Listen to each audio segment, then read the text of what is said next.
নমস্কার বন্ধুরা, তো দেখো আজকে একটা নতুন রেসিপি বাড়িতে বানালাম। আমাদের খাওয়ার ইচ্ছা হয়েছিল, তাই তোমাদের সঙ্গে ভাবলাম একটু শেয়ার করে নিই। তো এই পাতাটাকে সবাই চিনতেই পারছো, এটা হলো থানকুনি পাতা। তো এই পাতাটাকে আজকে বেটে একটু ভাপা করব। তো চলো কিভাবে বানাই একটু দেখে নাও। গরম ভাতে এটা খেতে দারুণ লাগে। তো চলো এই ভিডিওটা স্টার্ট করি। পাতাগুলো প্রথমে আমি জলে দিয়ে ভালো করে ধুয়ে নেব। তারপরে আমি বোটাগুলো কেটে ফেলে দিয়ে শুধু পাতাগুলো নিয়ে নেব। তো দেখো আমি পাতাগুলো এভাবে নিয়ে নিচ্ছি।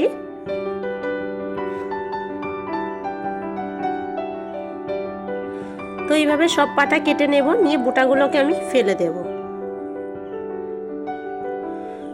তো একটা একটা করে কাটতে অনেক দেরি জানো, সেই জন্য আমি এক গোছা হাতে নিয়ে পাতাগুলো একেবারে গোছা সমেত কেটে নিয়ে নিলাম, যাতে তাড়াতাড়ি ব্যাপারটা হয়।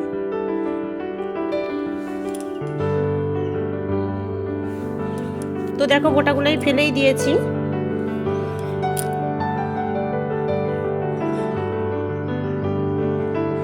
এইভাবে আমি একটু তাড়াতাড়ি করে নিই, যাতে সব একসঙ্গে পাতাগুলো আমি বাটতে পারি। তো দেখো আমার পাতাগুলো গুছানো গোটা কেটে নেওয়া হয়ে গেছে। এরপর আমি বাটা শুরু করলাম। তো ভালোভাবে আমি বেটে নেব। মনে হচ্ছিল যেন অনেক পাতা, কিন্তু দেখো গোটাগুলো কেটে নেওয়ার পর খুব একটা বেশি পাতা মনে হচ্ছে না। মোটামুটি 2-3 জন খাবার মতো হয়েই যাবে।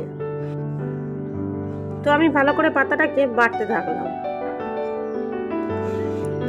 একটু মিহি করেই বাটবো। আর কে কে এই থানকুনি পাতা গরম ভাতে খেয়েছো আর কিভাবে খেয়েছো অবশ্যই আমাকে কমেন্ট বক্সে জানাবে। আর আমার ভিডিওটা তোমরা কোথা থেকে দেখছো অবশ্যই জানিও, তাহলে আমি তোমাদের একটু উত্তর দিতে পারবো।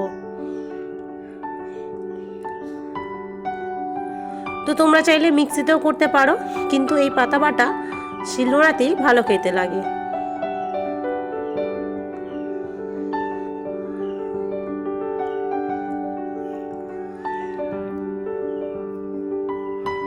তো দেখো আমি ফার্স্ট টাইমেই একটু মিহি করে বেটে নিচ্ছি। আর যত বাটছি ব্যাপারটা দেখো তত কিরকম কালো হয়ে যাচ্ছে।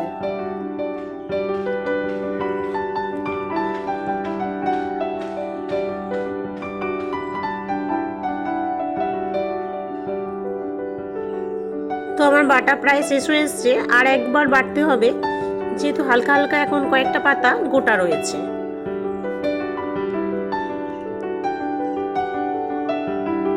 তো দেখো ফাইনালি আরেকবার আমি বেটে নিলাম। এইভাবে বাটাটাই দেখো ফাইনালি খুব ভালো হয়েছে, একটুও কোথাও গোটা নেই। এবার আমি আস্তে আস্তে তুলে নিচ্ছি। এটা আমি একটা টিফিন বক্সে তুলে নেব।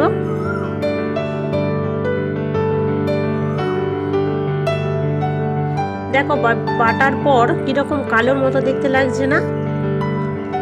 এরপর আমি দুটো কাঁচা লঙ্কা নিয়েছি। এই কাঁচা লঙ্কা দুটো আমি বেটে নিচ্ছি। পুরো সবুজে সবুজ হয়ে গেছে, কিছু বোঝাই যাচ্ছে না। যা দারুণ টেস্ট হবে না গরম ভাতে খেতে। তোমরা একবার প্লিজ বানিয়ে খেয়ে আমাকে জানাবে। তো কাঁচা লঙ্কাটাও আমি তুলে নিচ্ছি।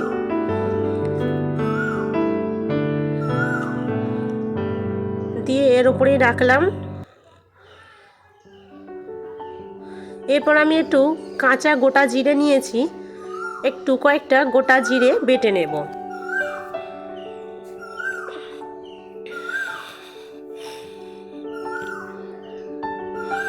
আমি পাতার বাটাটা একটু কম হয়েছে বলে অল্প 2-4টে জিরে নিয়ে একটু সামান্য কলের জল নিয়ে গোটা জিরেটা বেটে নিচ্ছি।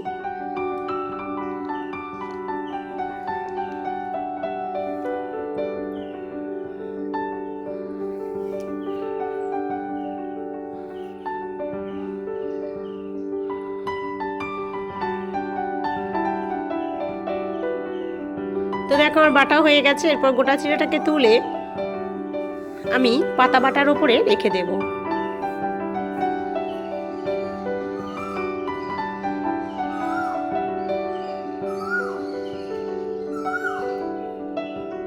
দেখো কতটুকু আমি বেটেছি, ঠিক এইটুকু বেটে নিয়েছি।